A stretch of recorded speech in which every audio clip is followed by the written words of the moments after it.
Còn nó có chảy dây không?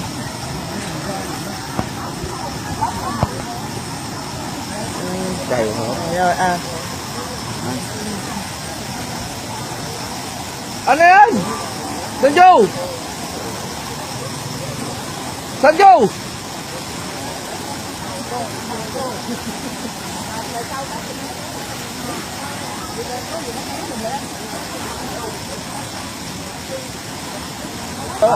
Lợi lực luôn á, muốn sập luôn á, tụi nó nè, tụi mấy người đứng muốn sập luôn nữa.